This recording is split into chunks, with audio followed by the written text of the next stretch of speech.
चलिए, तो आप लोगों के स्क्रीन पर जो है दिख रहा होगा ऊर्जा के स्रोत नाम का टॉपिक। बिल्कुल, हम लोग जो है आज ऊर्जा के स्रोत के बारे में ही पढ़ेंगे, यानी कि सोर्स ऑफ एनर्जी के बारे में पढ़ने वाले हैं। तो सबसे पहले बात करते हैं कि ये एनर्जी यानी कि ऊर्जा जो है वो है क्या। तो देखिए, किसी भी काम को करने का जो क्षमता होता है, कैपेसिटी होता है, वही आपका कहलाता है ऊर्जा। ठीक है, यानी काम करने की क्षमता को हम लोग ऊर्जा कहते हैं। सिंपल आप लोग समझिए। फिर ये जहां से प्राप्त होता है, ठीक है, ये ऊर्जा जहां से प्राप्त होता है वही ऊर्जा का स्रोत कहलाता है। तो उम्मीद है कि हम क्या पढ़ने वाले हैं, यानी कि ऊर्जा का स्रोत क्या है, ये आप लोगों को समझ में आ गया। ठीक है, कुछ यहाँ पे जो है पॉइंट्स आप लोगों को मिलेंगे और यही सब हमें पॉइंट्स जो है पढ़ना है, जिसमें कि आपका जो एक और यहाँ पे पॉइंट दिख रहा होगा, ईंधन यानी कि फ्यूल। तो ये फ्यूल क्या है ये समझते हैं। ठीक है, देखो, किसी भी चीज को जलाने से, ठीक है, अगर उष्मा निकलता है, हीट उसमें से प्रोड्यूस होता है, तो फिर उसको जो है हम लोग ईंधन कहेंगे, यानी कि हम लोग उसको फ्यूल कहेंगे। ठीक है, तो नेक्स्ट देखते हैं। ये जो आपका ऊर्जा का अभी हमने स्रोत का बात किया था, तो ये जो है आपका स्रोत कितने प्रकार का होता है, तो ये आपका जो है दो प्रकार का होता है।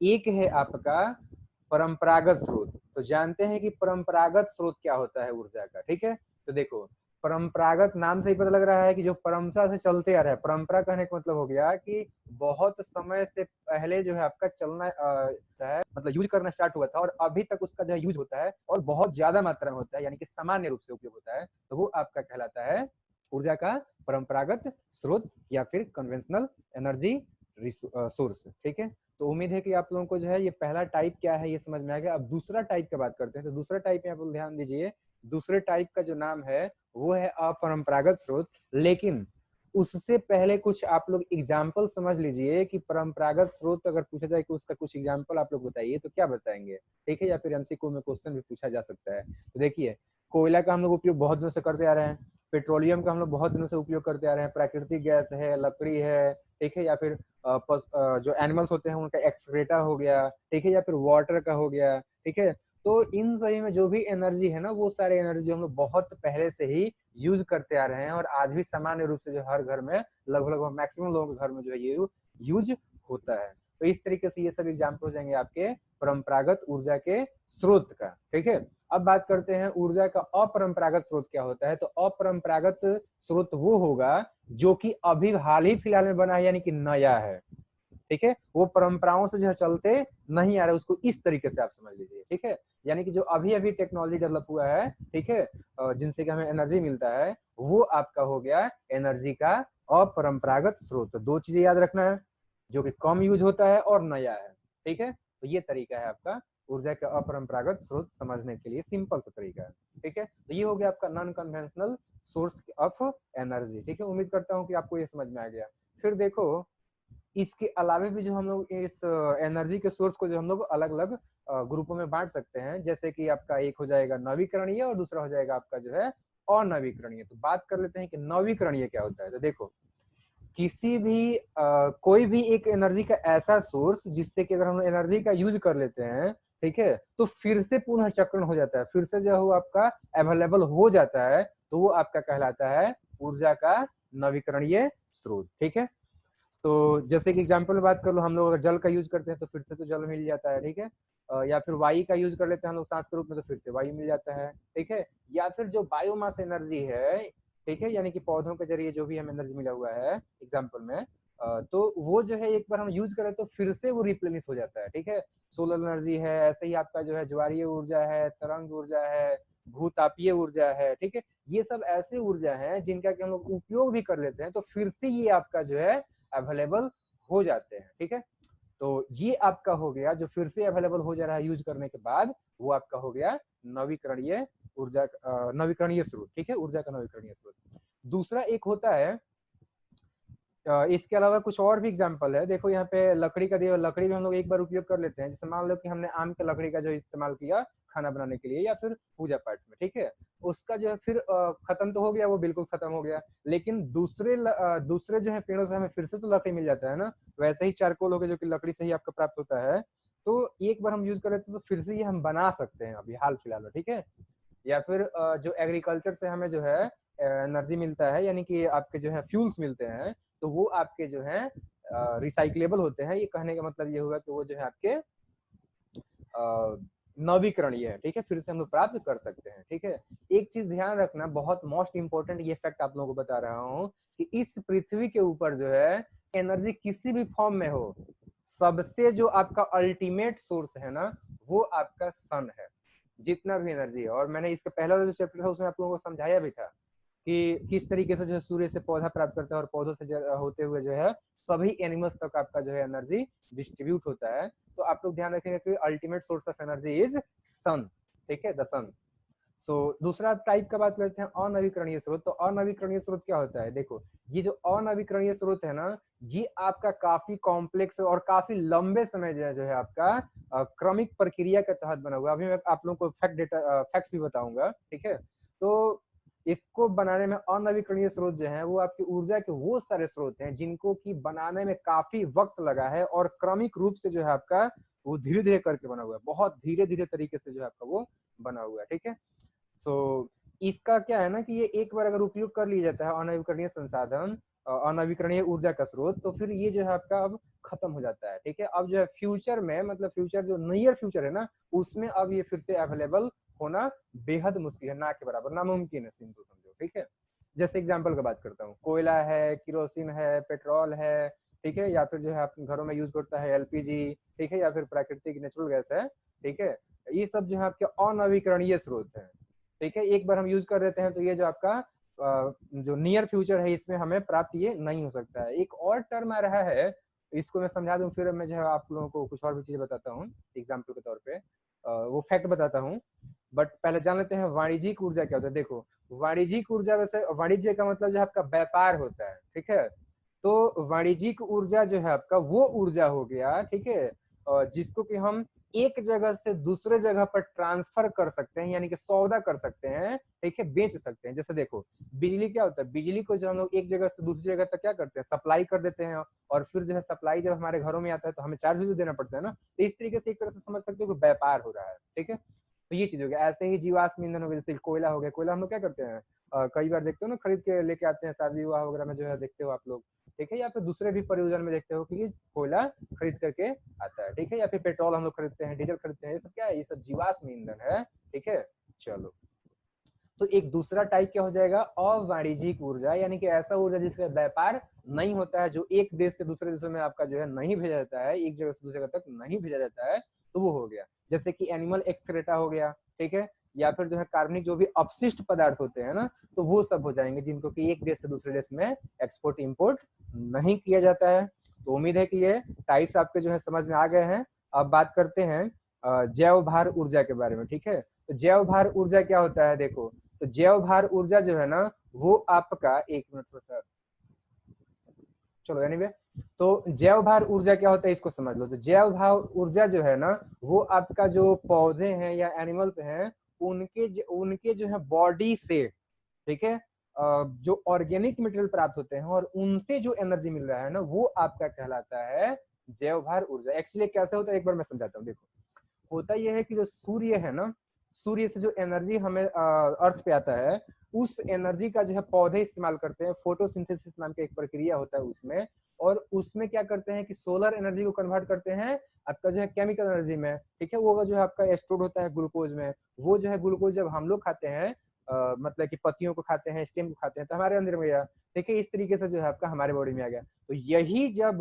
मतलब इसी एनर्जी को जो है हम लोग यूज करते हैं दूसरे रूपों में, वो आपका कहलाता है जैव भार ऊर्जा, ठीक है।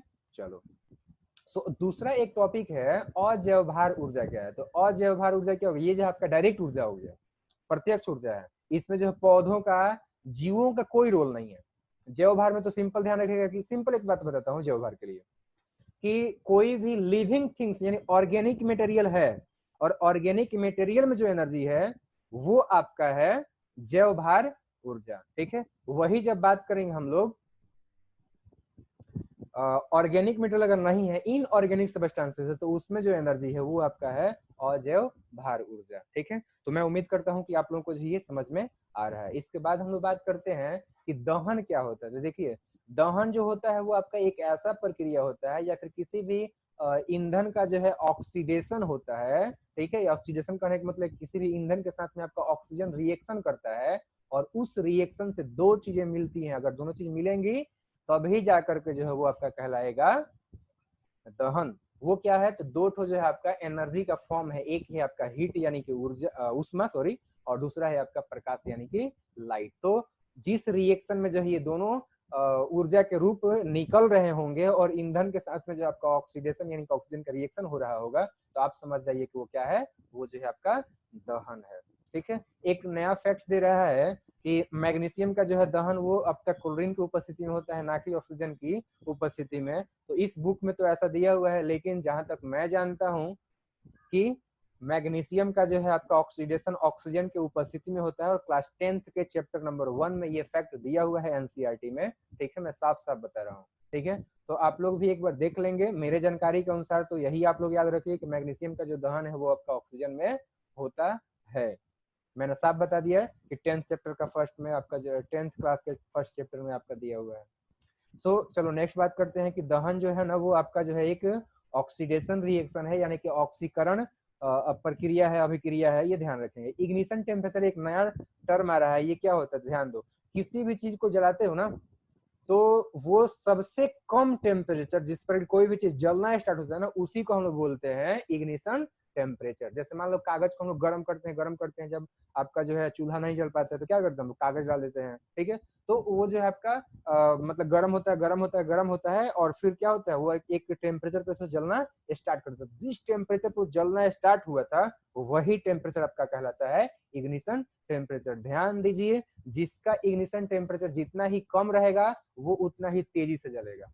ठीक है, जैसे देखो पेट्रोल का जो इग्निशन टेम्परेचर है वो आपका केरोसिन तेल के तुलना में कम होता है, और यही कारण है कि कम टेम्परेचर पर ही पेट्रोल जो है वो आपका वेपोराइज हो जाता है और जल्दी ही जो है उसमें आग पकड़ लेता है। तो सिंपल आप लोगों को याद रखना है, इग्निशन टेम्परेचर लोअर तो फिर आपका जो है उसका बर्निंग रेट हाइयर। ठीक है, चलो नेक्स्ट बात करूं तो ईंधन जो है ये आपका तीनों ही फॉर्म में पाया जाता है, ठोस हो या लिक्विड हो या सॉलिड हो, तीनों ही ठोस द्रव या गैस हो, तीनों में पाया जाता है। ठीक है, सॉलिड लिक्विड या फिर गैस हो, तीनों में पाया जाता है। एग्जाम्पल में अगर बात करूं, देखो ये जो आपका काठ होता है यानी कि आपका जो है वुड हो गया, या यानी कृषि से जो भी आपका ईंधन प्राप्त होता है, जैसे कि या फिर पशुपालन से जो प्राप्त होता है, जैसे कि आपका बात कर लो तो घास का सूखा हुआ घास हो गया, लकड़ी हो गया, या फिर जो आपका पशु के जरिए जो प्राप्त होता है जैसे गोबर हो गया, कोयला हो गया, ये सब। कोयला का अगर चारकोल का बात करूं तो चारकोल जो है वो तो लकड़ी से प्राप्त होता है, लेकिन कोयला जो है आपका जीवाश्म ईंधन है, तो ये सब सॉलिड फॉर्म में पाए जाते हैं। ऐसे ही जो है आपके कुछ और भी हैं, जैसे कि अभी मैं बता रहा था जीवाश्म ईंधन के बारे में कि कोयला जो है आपका वो ठोस एक जीवाश्म ईंधन है, और जीवाश्म कहने का मतलब कि जीवों का जो अवशेष पृथ्वी के अंदर में दब गया था। ठीक है, तो वो है कैसे बना था, इसको मैं बोल रहा था पहले कि मैं बताऊंगा, तो वो समय आ गया, चलो बता देता हूँ। देखो एक्चुअली क्या हुआ था ना कि आज से 300 मिलियन साल पहले, यानी कि करीबन करीबन 30 करोड़ साल पहले, पृथ्वी के ऊपर जो जंगल थे ना वो कुछ नेचुरल कारण से नीचे पृथ्वी के अंदर में जो आपके दब गए, और दबने के वजह से क्या हुआ कि उनके हाईयर टेम्परेचर और हाई जो है आपका प्रेशर की वजह से धीरे धीरे करके वो कार्बनाइजेशन एक प्रोसेस होता है, जिसके जरिए कि वो आपके जो है पेट्रोलियम में चेंज हो गए, कोयला में चेंज हो गए। ठीक है, तो वही सब जो है आपके कहलाते हैं जीवाश्म ईंधन। ठीक है, तो उम्मीद करता हूँ कि आप लोगों को समझ में आ रहा है। और नेक्स्ट आप लोग ध्यान दीजिए कि ये जो कोयला है, डीजल है, पेट्रोल है, पेट्रोलियम गैस है या फिर प्राकृतिक गैस है, ये सब के सब आपके जो जीवाश्म ईंधन है। ठीक है, कोयला में जो आपका मेनली पाया जाता है कार्बन, या फिर पेट्रोलियम हो या मतलब जीवाश्म ईंधन अगर पाया जा रहा है तो मेनली उसमें तो कार्बन ही पाया जाएगा। इसमें आप लोगों को कुछ नहीं सोचना है, आंख बंद करके टिक लगाइएगा कार्बन को। ठीक है, कोयला का उपयोग जो है कोक बनाने के लिए किया जाता है, जो कि आपका जो एक सॉफ्ट सॉलिड मटेरियल होता है, उजले कलर का लगभग होगा धूसर। एक दूसरा है आपका कोल गैस है, कोल तर आपको जानते हो सड़कों पे यूज होता है। ठीक है, तो ये सब चीजें हैं। कार्बन की मतलब कि कोक जो है ना वो आपका उसके अंदर में कार्बन का परसेंटेज कोयला की तुलना में ज्यादा होता है, ये ध्यान रखेंगे। और यही कारण है कि उसका जो कैलोरीफिक वैल्यू होगा ना वो आपका कोयला की तुलना में ज्यादा होता है। तो जान लीजिए कि कैलोरीफिक वैल्यू भी क्या होता है। कोई भी चीज अगर एक यूनिट ईंधन को आप जलाते हो और उससे जितना एनर्जी मिलता है वो आपका जो है कैलोरीफिक वैल्यू है, या फिर उसका जो है वो हीट वैल्यू है। कोई भी एक छोटा सा ऑब्जेक्ट, छोटा यूनिट ऑब्जेक्ट अगर जलाते हो तो जितना एनर्जी मिलता है वो उस ऑब्जेक्ट का जो है आपका हीट वैल्यू है। ठीक है, कुछ एग्जांपल में बात करूं तो देखो आप लोगों को मैं बता दूं कि ये जो आपका कोयला होता है इसका जो है 25,000 से लेकर 33,000 के बीच में जो आपका कैलोरीफिक वैल्यू होता है। वैसे लकड़ी का बात करूँ तो उससे कम होता है, 1700 से लेकर के 17,000 से लेकर के 22,000। यहाँ पे भी मैंने बताया था 25,000 से लेकर के 33,000। ठीक है, तो इसके अलावा अगर गोबर का बात करूँ तो इससे तो और भी कम हो जाएगा, वो लगभग लगभग 6 से 8,000 तक होता है। ठीक है, और कुछ और भी आप लोगों को अगर फैक्ट्स बता दूं, जैसे कि पेट्रोलियम का हो गया, तो पेट्रोलियम जो है वो आपका 47,000 होता है, उससे थोड़ा सा ही कम होता है आपका केरोसिन का 45,000 होता है। ऐसे ही आपका एथेनॉल का थोड़ा और कम हो जाएगा, 30,000 हो जाएगा। ऐसे ही मेथन का बात करूँ तो हाइयर होता है, ज्यादा होता है, ये हाइड्रोकार्बन है, जल्दी जलता है, तो यहाँ पे 55,000। ब्यूटन भी काफी ज्यादा तेजी से जलता है, तो इसमें भी 55,000। जैव ऊर्जा जो होता है ना, बायोगैस जो है हो गया जैसे कि एग्जांपल में, तो यहाँ पर जो है ये भी काफी ज्यादा मात्रा में एनर्जी प्रोड्यूस करता है। जैसे कि यहाँ पे एग्जांपल दिया हुआ है कि 35,000 से लेकर 40,000 किलो जूल प्रति किलोग्राम जो है, मैं जितना ही बता रहा सारा का सारा जो है किलो जूल प्रति किलोग्राम ही बता रहा था, ये आप लोग ध्यान रखेंगे। सो अब चलो एक बात बताओ, तो एक फैक्ट बताता हूँ अलग से कि सबसे ज्यादा जो है कैलोरीफिक वैल्यू वो होता है आपका जो है हाइड्रोजन का, जो कि आपका होता है 1,50,000। ठीक है, तो ये आप लोग ध्यान रखेंगे। थोड़ा सा लिखने में प्रॉब्लम हो रहा है, खैर, तो ये तो आप लोग जान गए। अब चलो बात करते हैं कुछ एग्जांपल्स ऑफ लिक्विड फ्यूल। तो लिक्विड फ्यूल में आप लोग ध्यान रखिए, केरोसिन है, पेट्रोल है, डीजल है, ये सब जो है। इनके अलावा भी कुछ होता है, जैसे कि बहुत सारे हाइड्रोकार्बन के मिक्सचर होते हैं। ठीक है, जैसे कि हमारे घरों में आता है एलपीजी हो गया, तो वो क्या होता है, लिक्विड फॉर्म में होता है ना, तो वो भी आपका जो लिक्विफाइड हो गया। वो लिक्विड फॉर्म में होता नहीं है, उसको हम करते हैं जबरदस्ती। ठीक है, तो ये ध्यान रखेंगे आप लोग। जितने भी लिक्विड आपके जो है फ्यूल्स होते हैं ना, वो सभी के सभी जो हाइड्रोकार्बन के ही मिक्सचर होते हैं। ध्यान रखें कि भारत में जो आपका पेट्रोलियम का जो आपका क्षेत्र है वो आपका गुजरात और असम है, यहाँ पे ज्यादा मात्रा में पाए जाते हैं। एक और भी फैक्ट याद रखो कि बॉम्बे का जो आपका समुद्री तट है ना, वहां पर समुद्र के तलहटी में आपका जो है तेल क्षेत्र है, जिसको कि हमने नाम दिया हुआ है बॉम्बे हाई। ठीक है, तो ये ध्यान रखें, वहां से जो है तेल निकलता है। और इसके अलावा अभी हाल फिलहाल में जो आपका गोदावरी नदी है या फिर कावेरी नदी है, तो इसके बेसिन में जो है आपका पेट्रोलियम और नेचुरल गैस का विशाल भंडार का जो है खोज हुआ है। ठीक है, तो ये भी आप लोग ध्यान रखेंगे। इसके अलावा बात करूं तो जो तेल शोधक कारखाना होता है या फिर ऑयल रिफाइनरी होता है, उसमें क्या होता है, वहां पर जो आपका जो डिस्ट्रक्टिव आपका जो है डिस्टिलेशन होता है ना, उस प्रोसेस के जरिए पेट्रोलियम जो नीचे से निकाला जाता है तेल, उससे जो है आपका पेट्रोल हो गया, डीजल हो गया, नेफ्था हो गया, केरोसिन हो गया, ऐसे करके जो बहुत सारे उसके अवयवों को निकाला जाता है, अलग अलग सेपरेट किया जाता है। ठीक है, तो ये ध्यान रखेंगे। नेक्स्ट बात करूं, ये जो आपका बायोगैस है या पेट्रोलियम गैस है, प्राकृतिक गैस, ये सभी के सभी जो है आपके गैसीय ईंधन है, फ्यूल्स हैं। और पेट्रोलियम जो गैस होता है उसमें मेनली क्या पाया जाता है, तो ये फैक्ट याद रखेंगे आप लोग, ब्यूटेन। लेकिन बात करेंगे हम लोग अगर प्राकृतिक गैस का, तो उसमें जो है ब्यूटेन नहीं होता, उसमें जो आपका मेथेन होता है। ठीक है, तो ये ध्यान रखेंगे। और एलपीजी का फुल फॉर्म जो है आपका लिक्विफाइड पेट्रोलियम गैस होता है, और ये काफी तेजी से जलता है, और जो इसमें किसी प्रकार का गंध नहीं होता है। यही कारण है कि आपका जो आपका सिलेंडर आता है ना हमारे घरों में, किचन में, उसमें जो आपका एथिल मर्केप्टेन नाम का एक केमिकल डाला जाता है, ताकि अगर लीक करे एलपीजी तो फिर हमें जो है पता लग जाए। ठीक है, चलो, ये तो आप लोग जान लिए। और जो आपका नेचुरल गैस है ना, इसका जो हम यूज करते हैं जो वाहन होता है, व्हीकल्स होते हैं उसमें, ताकि कम से कम आपका जो है पोल्यूशन हो। ठीक है, तो ये ध्यान रखेंगे, ये पोल्यूशन नहीं करता है। ये आपने जान लिया। एक मिनट, थोड़ा सा, चलो 1 मिनट रुक जाओ आप लोग।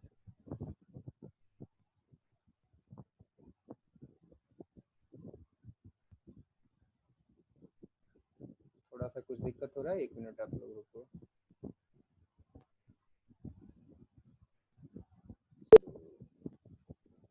बस,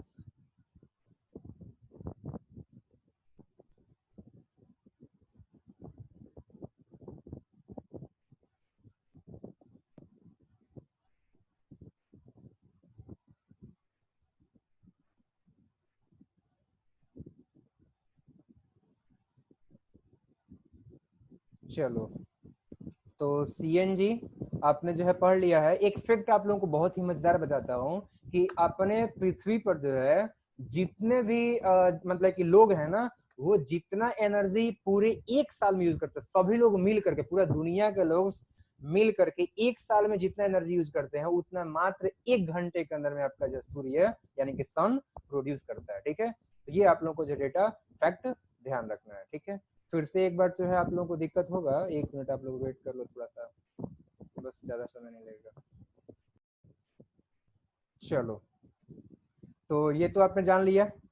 अब नेक्स्ट बात करता हूँ सन के बारे में। आपने जान लिया कितना एनर्जी प्रोड्यूस करता है। वो जो आपका एनर्जी प्रोड्यूस करते हैं उसको हम लोग बहुत सारे रूपों में यूज करते हैं, लेकिन कुछ यंत्रों के साधन से जो है हम लोग यूज करते हैं, ठीक है। तो वो सोलर कुकर हो जाएगा, सोलर ड्रायर हो जाएगा, या फिर जो आपका सोलर सेल हो जाएगा। देखो ये जो सोलर कुकर होता है ना, ये एक्चुअली जो है एक बॉक्स के जैसा होता है, और उसमें जो आपका मिरर होता है, और 100 डिग्री सेल्सियस पर जो उसमें टेम्परेचर उत्पन्न होता है, और उसका जो हम लोग यूज चावल दाल पकाने के लिए जो यूज कर सकते हैं। लेकिन ध्यान रखो कि फ्राई नहीं कर सकते हैं, ठीक है, रोटी नहीं बना सकते हैं उसमें, ठीक है। तो ये आप लोगों को जो फैक्ट ध्यान रखना है। और ड्रायर जो होता है, इससे जो हम लोग अनाज फल सब्जी जो भी है तो इसको हम सुखा सकते हैं। और सोलर सेल का तो आप लोग देखते हो, आपके घरों में भी यूज होता होगा, ठीक है। बहुत सारे इसको बहुत सारे यूज करते हैं, घड़ी में होता है आपका जो है, कैलकुलेटर में यूज होता है, ठीक है। तो बहुत इसका जो है आपका यूज है। और भी मैं आपको एग्जाम्पल बता दूं, उपग्रहों में यूज होता है, ताकि जो फ्यूल हमें लेके आकाश में नहीं जाना पड़ेगा, तो हमें जो है कम भार लेके जाना पड़ेगा, ठीक है। तो ये सब चीजें हैं, इसका बहुत सारा यूज है। ये सब ध्यान रखेंगे आप लोग। एंड इसी तरीके से बात करूं तो रेडियो है या फिर दूरदर्शन है, इन सब में इसका यूज होता है। ट्रैफिक लाइट में यूज होता है। वाइंड एनर्जी जो है, इसका यूज करने के लिए हमें जो है वाइंड मिल बैठाना पड़ता है, और वाइंड मिल के जरिए जो हम लोग क्या करते हैं कि अनाज पीस सकते हैं, या फिर जमीन से जो हम लोग पानी निकाल सकते हैं, या फिर बिजली बना सकते हैं। ये तमाम चीजें हैं जो कि हम लोग वाइंड एनर्जी का यानी कि वात ऊर्जा का भी उपयोग हम लोग कर सकते हैं, ठीक है। तो ये सब चीजें हैं। अब नेक्स्ट देखते हैं कुछ और भी फैक्ट्स। ध्यान रखो कि अकेला जो आपका ये विंड मिल है ना, वो ज्यादा कारगर नहीं होता। इसके लिए बड़े बड़े जो है आपके क्षेत्रों में बड़ा बड़ा बहुत सारा विंड मिल लगाया जाता है, और तब जाके कलेक्टिवली जो है एक फार्म बनता है, और वहां पर जो आपका एनर्जी बनता है, ठीक है। ध्यान रखो कि आपका जो है 1999 में जो है आपका भारत के अंदर में विंड एनर्जी का जो क्षमता था वो लगभग लगभग 20,000 मेगावाट था, ठीक है। अभी जो है काफी ये बढ़ा हुआ है। एंड ये भी ध्यान रखो कि सबसे बड़ा जो आपका विंड एनर्जी का जो फॉर्म है ना, वो आपका तमिलनाडु के कन्याकुमारी के पास में स्थित है, जो कि आपका 380 मेगावाट बिजली जो है आपका पैदा करता है, ठीक है। ध्यान रखो ये भी चीज कि पानी जो बह रहा है ना, उसमें आपका जो है काइनेटिक एनर्जी और पोटेंशियल एनर्जी दोनों ही होता है, ठीक है। क्योंकि पानी बह रहा है तो उसमें जो है गति कारण भी ऊर्जा होगा, ठीक है। और उसका ना कुछ हाइट है, कुछ ना कुछ उसका जो है पोजीशन है, उस पोजीशन के अकॉर्डिंग भी उसका जो है पोटेंशियल एनर्जी होगा, ठीक है। और नेक्स्ट 1 मिनट आप लोग वेट करो। चलो, तो बस थोड़ा सा। चलो, हाँ, तो मैं बता रहा हूँ कि जो सॉरी,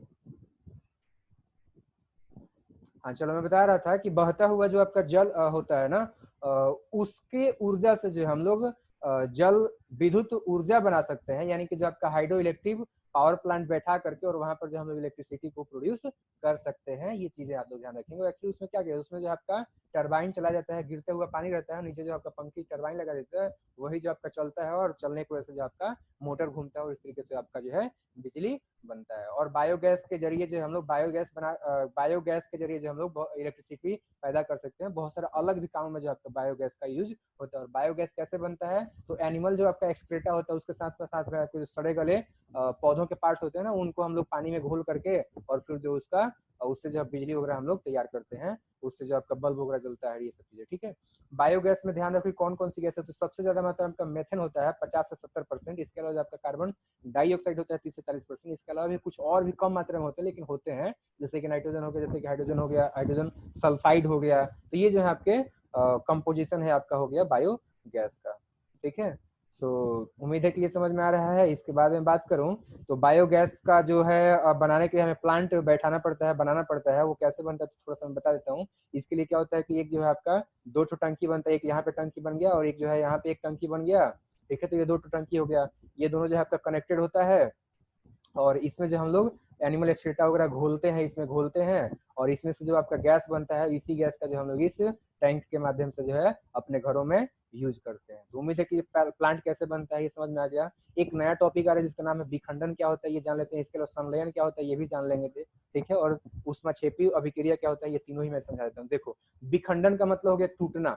एक बड़ा न्यूक्लियस जो आपका टूट करके अलग अलग न्यूक्लियस को बना रहा है, छोटे छोटे केंद्रकों को बना रहा है, तो ये आपका कहलाएगा विखंडन, ठीक है। तो बड़े बड़े जो जैसे यूरेनियम है, थोरियम है, प्लूटोनियम है, ये सब को क्या करते हैं, ये सब इनके जो न्यूक्लियस इनको तोड़ तोड़ कर छोटे छोटे तोड़ते हैं, तो उसमें बहुत ज्यादा मात्रा में एनर्जी निकलता है, ठीक है।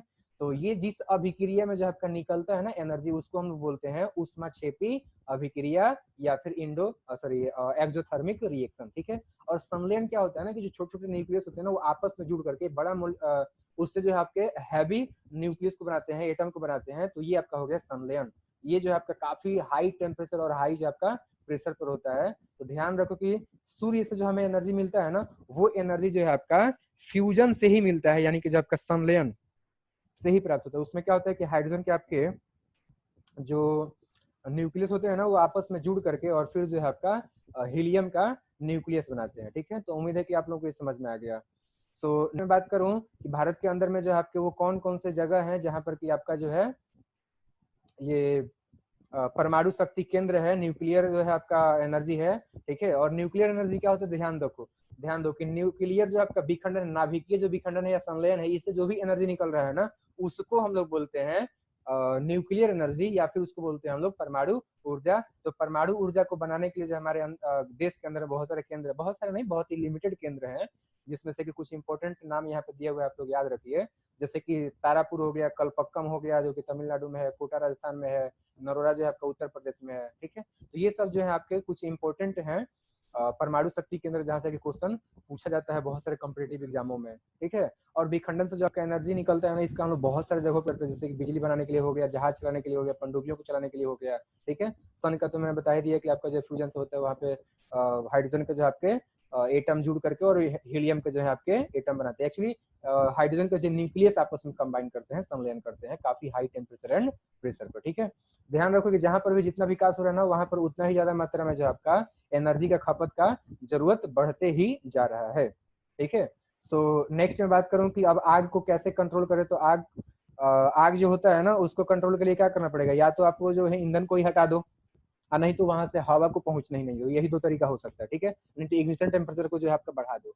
ये तीन तरीके हो सकते हैं आपके जो है आग को बुझाने के, ठीक है। अभी 8 क्लास में आप लोगों ने पढ़ा होगा या फिर पढ़ोगे आप लोग, ठीक है।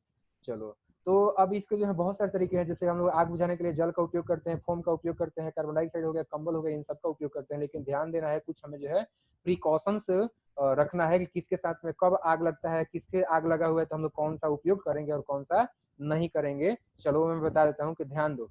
अगर बिजली से आग लगा हुआ है तो हम लोग जो है पानी का उपयोग और फोम का उपयोग नहीं करेंगे, क्योंकि ये जो आपका कंडक्टर होते हैं, ठीक है, सुचालक होते हैं, तो ये आग हमारे शरीर में भी लग जाएगा, ठीक है। चलो, हमको भी करंट भी लग जाएगा। और अगर तेल से या फिर पेट्रोल में आग लगा है तो उसमें भी हम लोग पानी का उपयोग नहीं करेंगे, क्योंकि पानी जो होता है वो तेल से भारी होता है, वो नीचे आ जाएगा और आपका तेल जो है ऊपर आ जाएगा, इस तरीके से वो। और दूसरी बात की पानी जो है आपका बहेगा तो उससे तेल भी और ज्यादा तेजी से बहेगा, तो आग जो है आपका फैलेगा। तो ये हमें जो है बुद्धिमानी का उपयोग करना है कि कहाँ से किस प्रकार का जो है आपका तेल का उपयोग हो रहा है, तो हम लोग किस प्रकार का आग लगा है तो हम लोग कौन सा उपयोग तरीके का जो उपयोग करेंगे, ठीक है। उम्मीद है कि आप लोगों को समझ में आ गया है। Thank you very much. और यहाँ पर जो आपका दिख रहा होगा ना, यहाँ पे जो आई लिखा होगा ना, वहाँ पे जो है मेरे सारे वीडियो का प्लेलिस्ट आप लोगों को मिल जाएगा, यहाँ से जाकर आप लोग देख सकते हो। Thank you.